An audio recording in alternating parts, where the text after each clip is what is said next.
The crack of my brother's hand against my face echoed through the grand ballroom of the Riverside Hotel. For a moment, everything stopped. The string quartet fell silent mid-note. The servers froze with their champagne trays.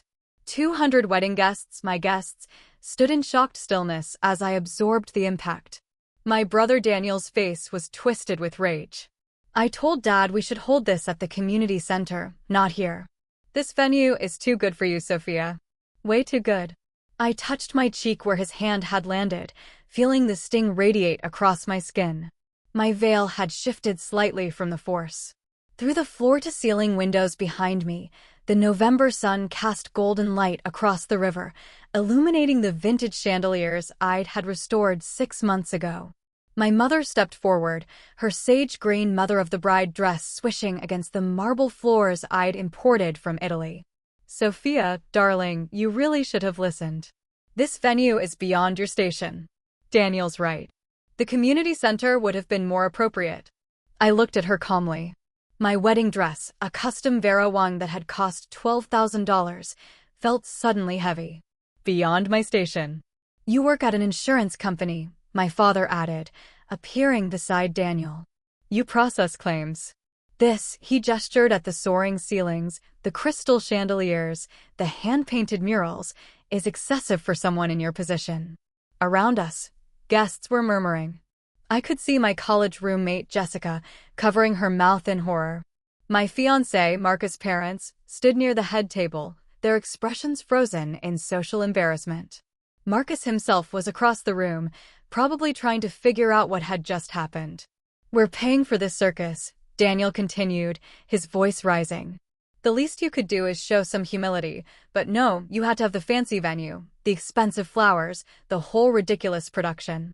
My Aunt Patricia, wearing too much perfume and judgment in equal measure, chimed in, when your cousin married last year, they had a lovely ceremony at the Elks Lodge, cost a fraction of this, and it was perfectly nice.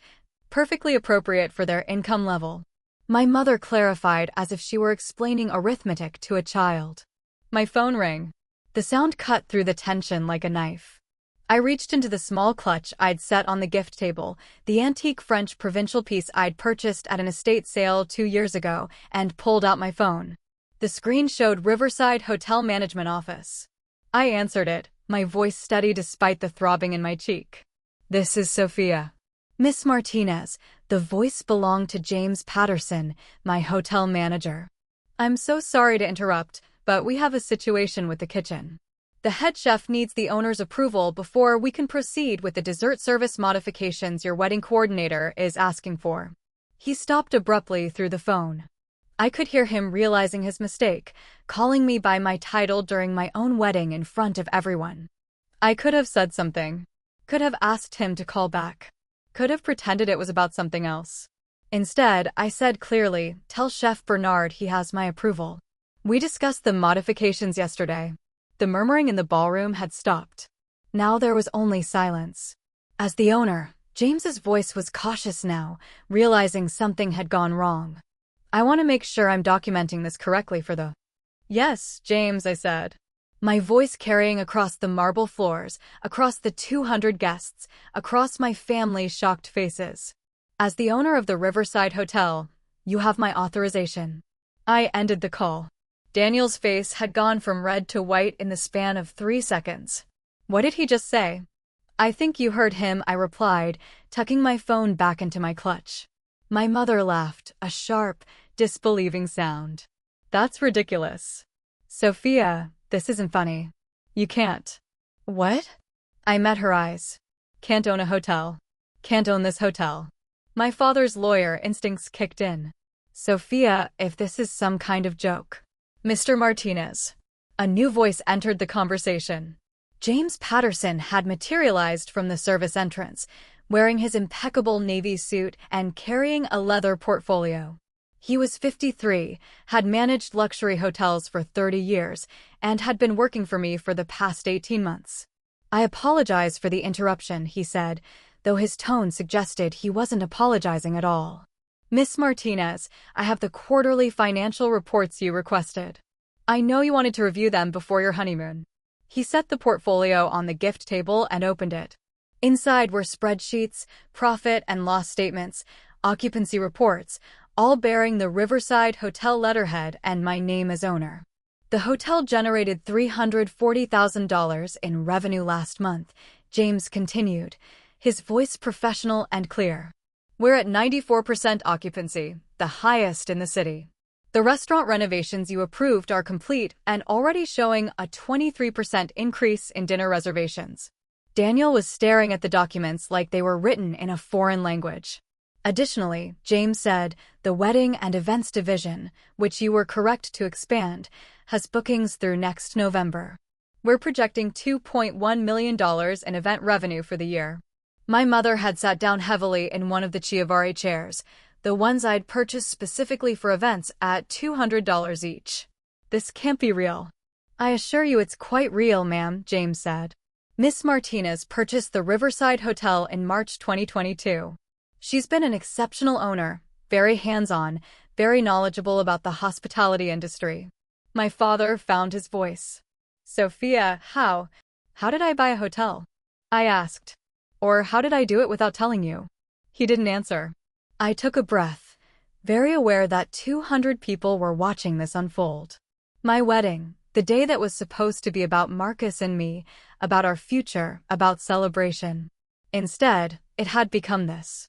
I started working at Grandview Insurance when I was 22, I said, entry-level claims processor, just like you all love to remind me. What you didn't know is that I was also taking every hospitality management course I could find, online classes, night school, weekend seminars. James nodded. Miss Martinez has certifications in hotel management, event planning, commercial real estate, and hospitality finance. She's more qualified than many industry veterans. But the money, my mother started. Grandma Isabel, I said simply. The name hung in the air like smoke. My grandmother had died 4 years ago.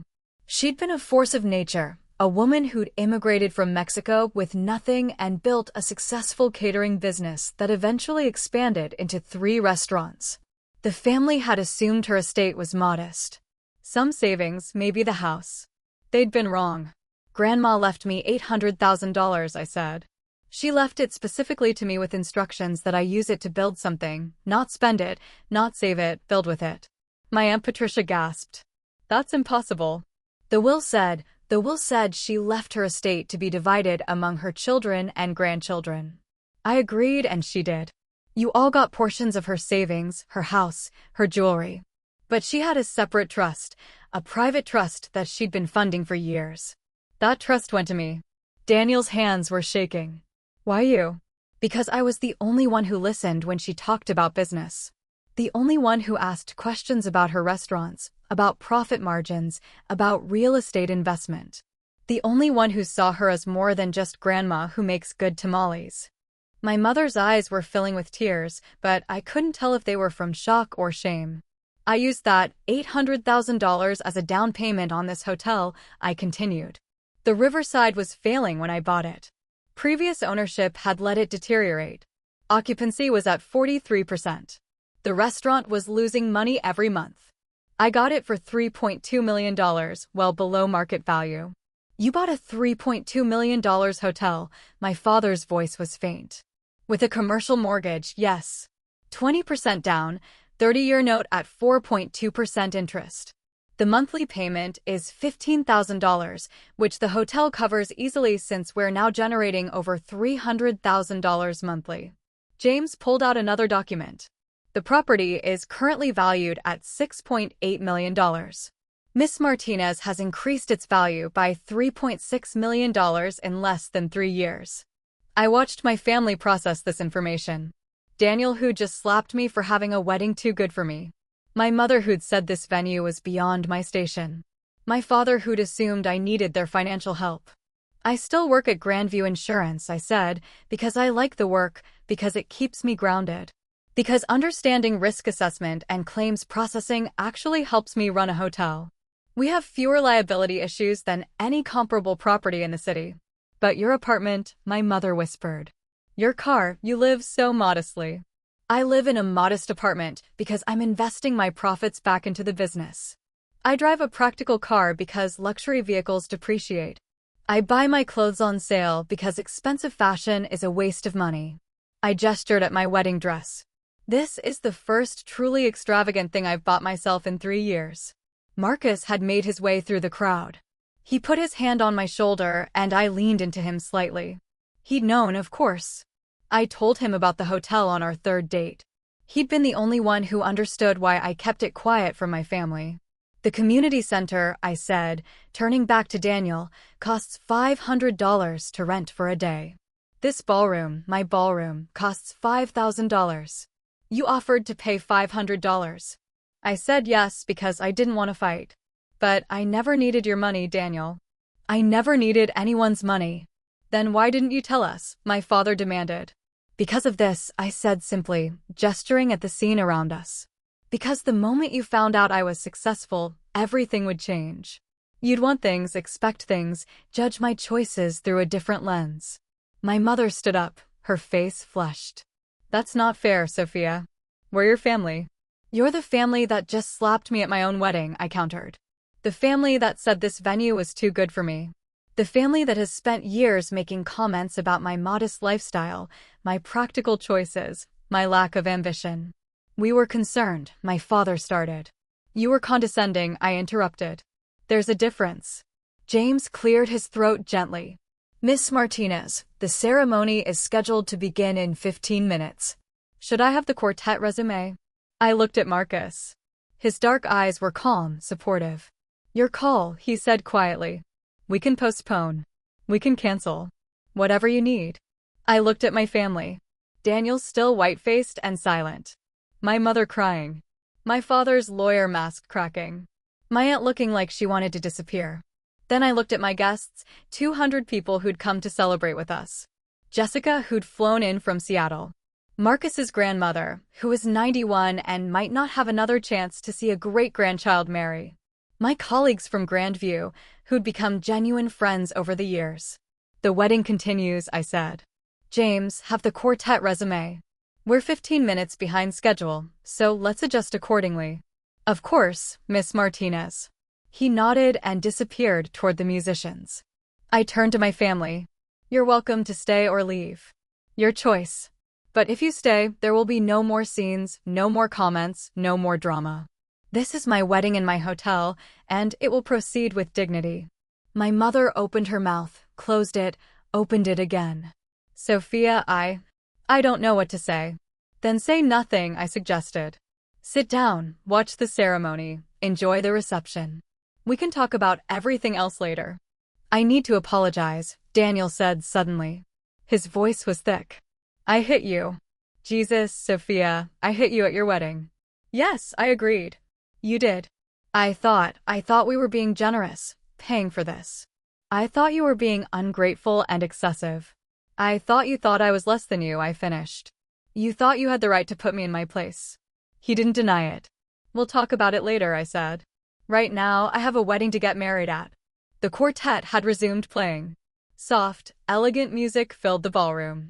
Guests were slowly returning to their seats, the shock giving way to curious anticipation. James reappeared with my wedding coordinator, Diana, who looked frazzled but determined. Miss Martinez, we're ready when you are. Your father was supposed to walk you down the aisle, but given the circumstances. My father will walk me down the aisle, I said, looking at him directly, if he wants to. My father's face did something complicated. Pride, shame, confusion, respect, all fighting for dominance.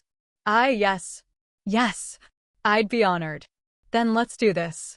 The next 30 minutes unfolded like a dream. My father walked me down the aisle of my ballroom, past the crystal chandeliers I'd restored, over the marble floors I'd imported, under the murals I'd had commissioned. His arm was stiff under my hand, his breathing uneven.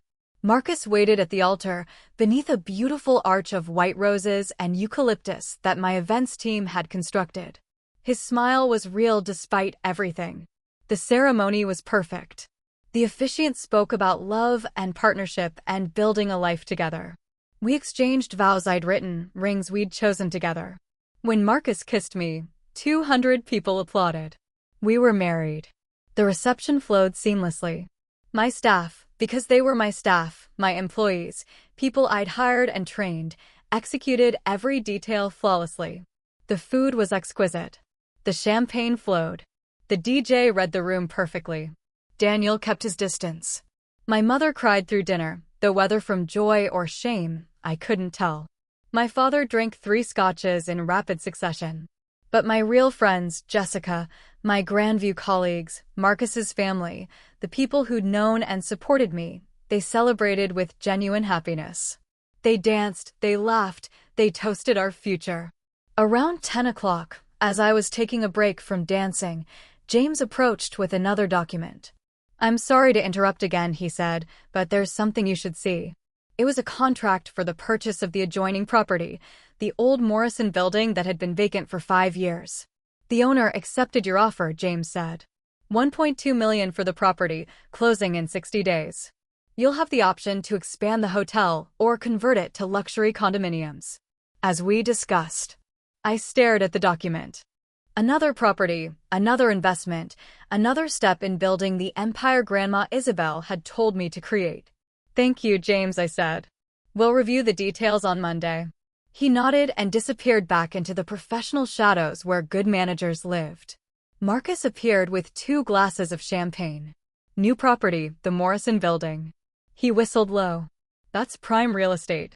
You could double the hotel's capacity or create 20 high-end residential units," I said.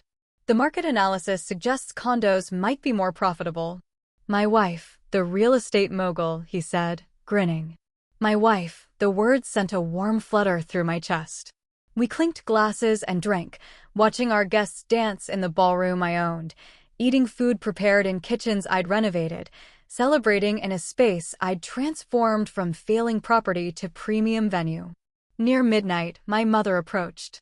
She'd been crying on and off all evening, her makeup a disaster. "Sophia," she said quietly, "can we talk?" I looked at Marcus. He squeezed my hand and stepped away, giving us space.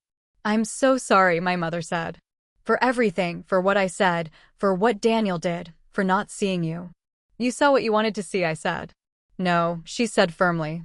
"We saw what was easy to see. We looked at your job title and your apartment and made assumptions.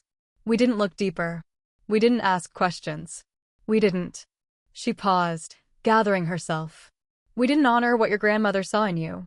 That hit harder than I'd expected. "Grandma Isabel used to talk about you all the time," my mother continued. "She'd say, 'That girl has vision. That girl understands building.' I thought she was just being a proud grandmother. I didn't realize she was being literal. She taught me everything," I said quietly. "How to read a financial statement, how to negotiate with vendors, how to treat employees like assets instead of expenses, how to see potential where others see problems. And we try to fit you into a box labeled disappointing," my mother's voice cracked. "That's unforgivable." "It's human," I said. "Humans make assumptions. They see patterns that aren't there. They miss what's right in front of them." "Can you forgive us?" she asked.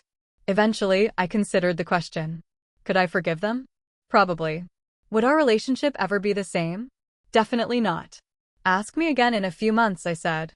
"After you've had time to think about why you believed what you believed, after Daniel's had time to process why he thought hitting me was acceptable, after Dad's had time to consider why he assumed I needed his guidance."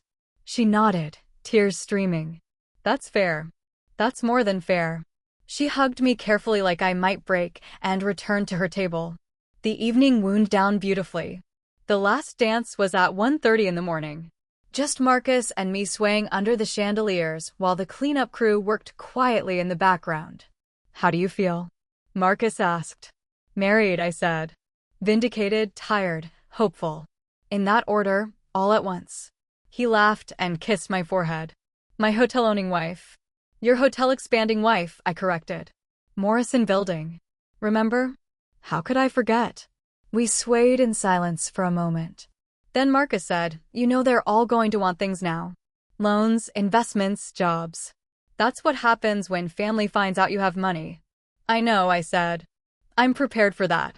And then I'll handle each request on its individual merits. If Daniel wants to apologize sincerely and rebuild our relationship, I'm open to that. If he wants money, the answer is no." If Mom wants to understand what I've built, I'll show her. If she wants to brag to her friends, she can do that elsewhere. You've thought about this. I've been thinking about it for 3 years, I admitted, since the day I signed the papers for this hotel. I knew eventually they'd find out. I just didn't expect it to happen at my wedding. Marcus spun me gently and my dress fanned out across the dance floor. For what it's worth, I'm proud of you. Not for the hotel or the money or the empire you're building, for standing there with a handprint on your face and not backing down, for demanding respect, for showing them exactly who you are. I rested my head against his shoulder. Thank you for knowing, for not treating me differently once you found out. You're the same person whether you own 1 hotel or 10, he said. That's what they don't understand yet. The property doesn't define you. Your character does. The song ended. The DJ began packing up his equipment.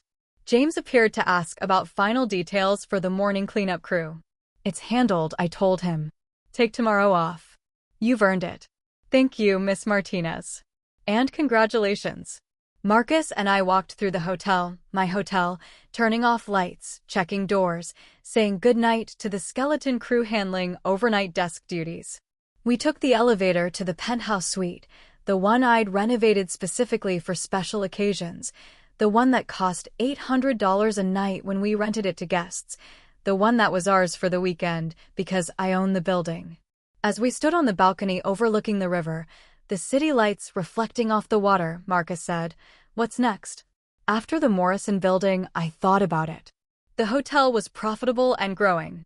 The new property would expand my portfolio. I was 29 years old with a net worth approaching $8 million. There's a struggling boutique hotel in Portland. I've been researching, I said. Similar situation to the Riverside. Poor management. Good bones, prime location.